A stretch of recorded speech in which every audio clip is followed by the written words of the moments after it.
Assalamualaikum warahmatullahi wabarakatuh. Waalaikumsalam warahmatullahi wabarakatuh. Buya, saya mau bertanya, jika ada air di ember yang ukurannya bukan 2 kola, lalu terkena cipratan bekas wudhu, apakah air itu menjadi mustakmal? Baik. Nah, kalau memang air itu menjadi mustakmal, apakah air di ember yang tidak 2 kola itu harus dibuang?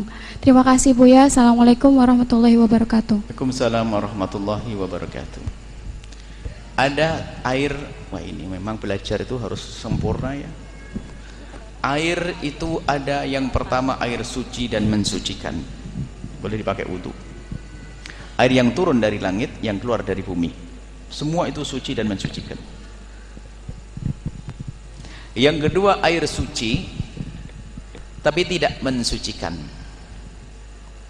Air suci yang tidak mensucikan ada 2, yaitu yang pertama adalah air yang semula suci dan mensucikan, cuman sudah dipakai untuk bersuci, namanya air mustakmal.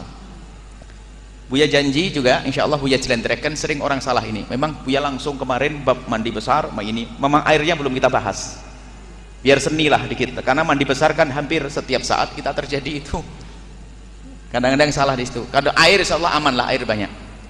Yang kedua tadi air suci namun tidak bisa mensucikan. Yang pertama air suci yang sudah dipakai, namanya air mustakmal. Jangan salah paham, santri ngantuan menganggap air mustakmal itu adalah air sedikit yang kesentuh tangan. Mustakmal katanya. Oh bukan, ini enggak mustakmal. Air mustakmal adalah air sedikit yang sudah dipakai untuk membasuh yang wajib. Jadi kisah air mustakmal, kalau anda membasuh wajah, basuhan yang pertama yang menetes inilah mustakmal. Tapi kalau air ini bukan mustakmal nih, mustakmal, wong saya tidak wudhu. Mustakmal kan sudah dipakai untuk wudhu, dan ini sering orang salah paham. Dulu kan ada, kita pernah di suatu tempat dimarahi oleh satu orang, padahal dia yang salah, dibentak-bentak lagi saya. Ada bahasa Jawa itu padasan, yang tidak ngerti, yang ngerti padasan itu ada semacam kendi besar yang ada ini ya, biasa ditutup pakai sandal ya gitu. Saya tutup pakai tangan, memang sandalnya belum ada, wah dimarahi, mustakmal. Mustakmal bagaimana? Cuma nutup saja kok mustakmal? Goblok kau. Ya tahu yang goblok siapa ini. Maklum ngajinya ngantuan, anda aduk dengan kaki pun tidak akan jadi mustakmal itu air, karena anda bukan berbeda. Kalau air sedikit, anda setelah basuh wajah basuh tangan, celupkan basuh tangan, setelah diangkat maka ini masalah mustakmal. Nanti insya Allah Buya jelentrehkan panjang lebar. Jadi ini enggak mustakmal, bisa dipakai wudhu, karena saya tidak berwudhu, ya enggak? Nah, permasalahannya tadi percikan yang pertama airnya mustakmal, tatonya percikannya masuk ke air ember yang sedikit. Bagaimana ini? Jadi itu bukan di ember, bukan air mustakmal. Yang mustakmal percikannya tadi. Di ember tidak disebut air mustakmal, akan tapi mungkin sekali menjadi air yang suci namun tidak mensucikan, jenis kedua. Air mustakmal selesai ya. Air yang suci namun tidak mensucikan, jenis kedua adalah air yang suci bercampur dengan sesuatu yang suci tapi bukan air yang mensucikan. Contoh, air ini bisa dipakai wudhu? Boleh. Kemudian anda kasih kopi pure, air kok suci atau tidak? Tapi tidak anda kasih sirup, nggak bisa. Anda kasih teh, suci atau tidak? Suci namun tidak mensucikan.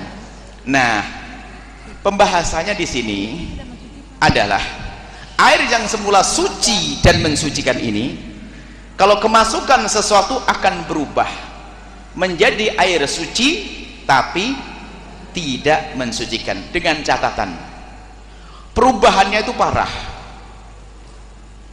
Memang kalau belum waktunya agak bikin bingung, ada rentetannya sebenarnya. Perubahannya itu parah, perubahan benar-benar berubah parah. Maksudnya perubahan parah itu bagaimana? Perubahan parah itu artinya kalau ada orang baru suruh melihat pasti langsung tahu apa yang menjadikan berubah. Tapi kalau hanya saya kasih mungkin satu bahasa Jawa sak jumput atau seujung kopi, langsung keruh kan? Keruh. Cuman kalau dicari orang baru, kalau saya tahu saya yang nyampur kok. Anda ibu, bu tolong itu lihat air apa ini, kok warnanya kayak kopi kayak teh, apa ya, dicium nggak ketemu, dirasain nggak ketemu, maka belum berubah. Biarpun warnanya sudah berubah, karena orang yang baru tidak bisa mengenali perubahannya karena apa. Ini maksudnya. Jadi jangan setiap air, misalnya di kamar mandi airnya suci mensucikan, kemudian kemasukan sabun. Pernah ya, kalau zaman dulu kan baknya bukan pakai keran, itu bak, kemasukan sabun langsung keruh kan? Bisa dipakai wudu atau tidak? Tidak bisa dipakai wudu kalau perubahannya parah sekali. Lah bagaimana agar kita tahu perubahan parah? Ambil ibu satu bak, satu toples, Anda bawa ke sini, suruh nanya, bu, mbak, dek, ini berubah karena apa? Nggak tahu apa ya, dicari nggak ketemu, berarti masih suci dan mensucikan. Kalau langsung sabun, nggak boleh dipakai wudu. Nah, saya akan masuk ke yang dipertanyakan. Baik, percikannya tadi adalah air mustakmal, artinya yang mercik tadi sama hukumnya dengan air degan, sama dengan air mawar, sama dengan minyak wangi, sama dengan tepung. Artinya yang mercik tadi kalau bisa merubah, maka air yang di bak tidak boleh dipakai wudu. Cuman kan warna air yang memercik dan air yang ada di bak kan sama warnanya, ya enggak? Gimana bisa melihat perubahan? Kata ulama, berandai-andai. Kamu kira-kira yang mercik ke bak itu seberapa banyak? Anggap saja ya 2 mili, atau 2 mili. Baik, 2 mili kamu ganti dengan sirup sampolai, sirup apalah, sampolai merek atau bukan? Kalau merek tak batalin, dihapus. Sirup Al-Bahjah.